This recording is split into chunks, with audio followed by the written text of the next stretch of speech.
movimientos de liberación nacional. Los movimientos de liberación nacional se dieron al término de la Segunda Guerra Mundial. Básicamente, uno de los principales factores de estos hechos fueron que las potencias ya no podían financiar sus colonias. Los lugares que estaban sometidos a esta colonización eran Asia, África y América Latina, pero hablaremos principalmente de América Latina. Una dictadura militar es una forma de gobierno autoritario en la cual, en mayor o menor grado, las instituciones ejecutivas, legislativas y judiciales son controladas por las fuerzas armadas que impiden cualquier forma de control democrático. Suele originarse como consecuencia de la supresión del sistema de gobierno existente hasta entonces tras un pronunciamiento militar o golpe de Estado.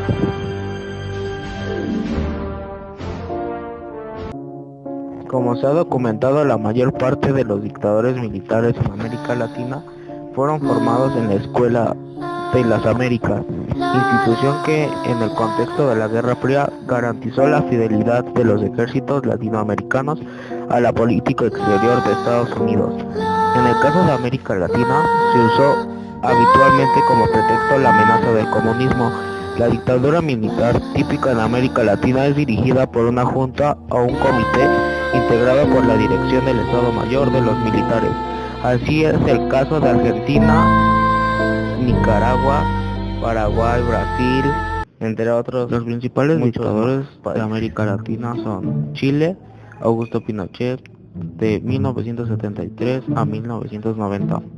De Uruguay, Aparicio Méndez, de 1976 a 1981. De Paraguay, Alfredo Stroessner, en 1954 a 1989. De Bolivia, Hugo Banzer, de 1971 a 2001.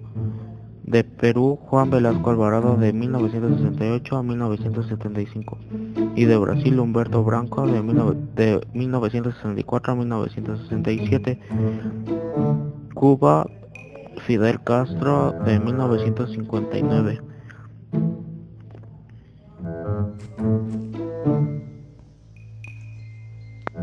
Chile, 1973-1990.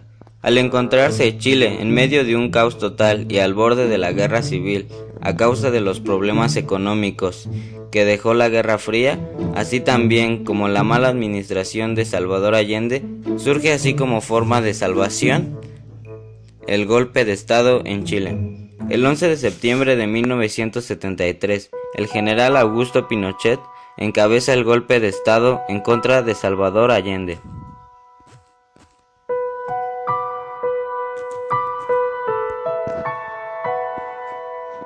Años después, se organizó un movimiento de resistencia y rechazo al gobierno, liderada por Augusto César Sandinista. La definitiva retirada de las tropas norteamericanas de Nicaragua se logró en 1933.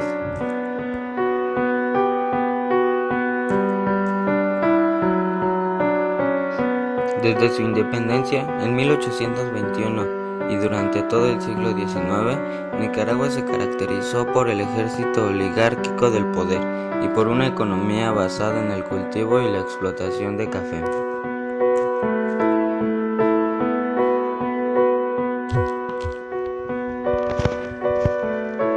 Características de esta dictadura: negación de salvoconductos para salir del país, clausura de medios de comunicaciones no afines, control militar sobre universidades y otros centros de enseñanza, búsqueda, detención y muerte de militantes de los partidos de izquierda, congelación y disminución de sueldos y remuneraciones, acuerdo con los Estados Unidos para el financiamiento de la deuda externa, anulación del derecho de huelga, despidos colectivos. Todo esto significa la negación de los derechos civiles y políticos. La sociedad fue conducida con lógica militar.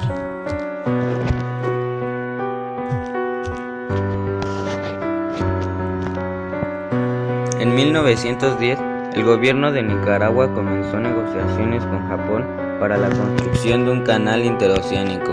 Esta decisión provocó un enfrentamiento con los Estados Unidos, país que veía afectados los intereses de sus empresas en la región. Estados Unidos invadió Nicaragua y colocó en el gobierno a un empleado de una empresa norteamericana.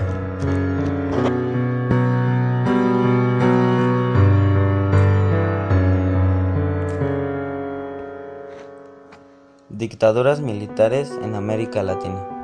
Una dictadura militar es una forma de gobierno autoritaria en la cual las instituciones ejecutivas, legislativas y jurídicas son controladas por las Fuerzas Armadas, impidiendo cualquier forma de control democrático. Una dictadura militar se origina como consecuencia de la supresión del sistema de gobierno, hasta llegar a un pronunciamiento militar o un golpe de Estado. Partiendo de esta definición, podemos decir que la mayor parte de los dictadores militares latinoamericanos estuvieron influenciados por el contexto de la Guerra Fría, la garantía de la fidelidad de los ejércitos a la política y la amenaza del comunismo.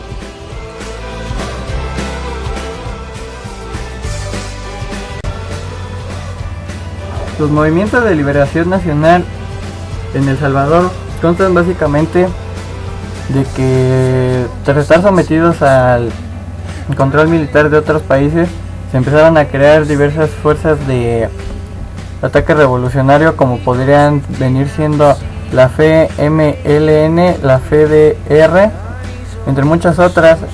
Hubo muchos participantes durante principalmente el pueblo. La PRT está bajo la comandancia del general Facundo Martí y era principalmente para la liberación nacional. Tras las diversas batallas y el fortalecimiento de la nación, se permitió finalmente que se llegara a un acuerdo de diálogo y negociación, en el que también estuvo presente la ONU, que se llevó a cabo el 16 de enero de 1992 en Chapultepec. Finalmente así pasaron hasta 1980, donde se formaría la ARENA, la Alianza Republicana Nacionalista, el partido, y el principio de la ARENA defendería los intereses de la progresista y retrógrada sociedad, y El Salvador sería libre. Nicaragua. El Frente Sandinista de Liberación Nacional, FCLN, es una organización política de izquierda de origen socialdemócrata creada en 1971. Nicaragua por Carlos Fonseca Amador, Tomás Jorge Martínez y Silvio Bañorca, el cual emprendió una guerra de guerrillas contra la intervención estadounidense en su país durante las primeras décadas del siglo XX. El FCLN lideró la lucha armada contra la dictadura de la familia Somoza en Nicaragua a partir de su fundación, pasando por varios periodos desde muchas acciones armadas y políticas hasta su casi desaparición a principios de los años 70.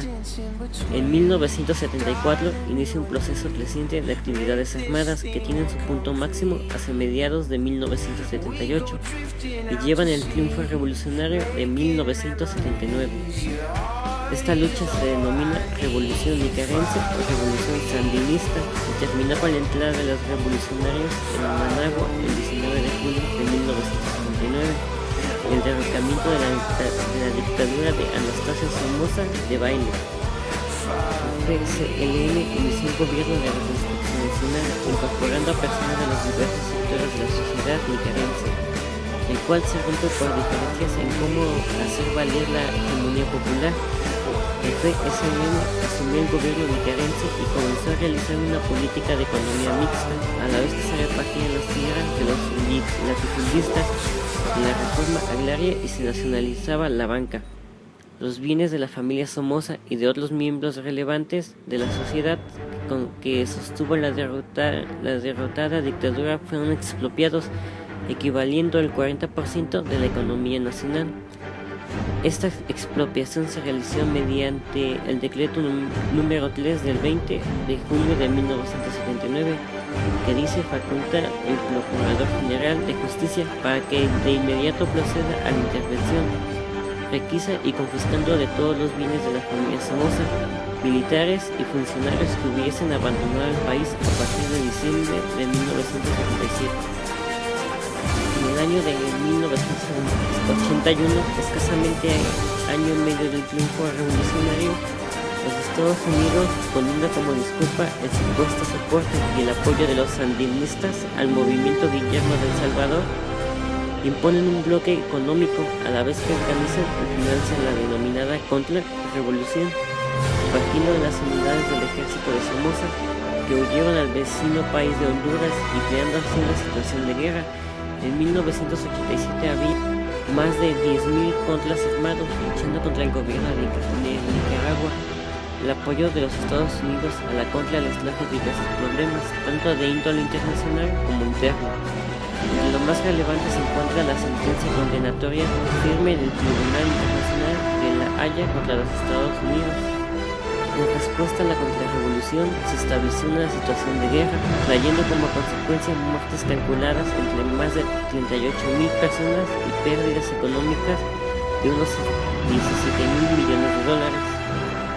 En las elecciones del año 1984, el representante sandinista Daniel Ortega Saavedra vence por un amplio margen de votos al 67%.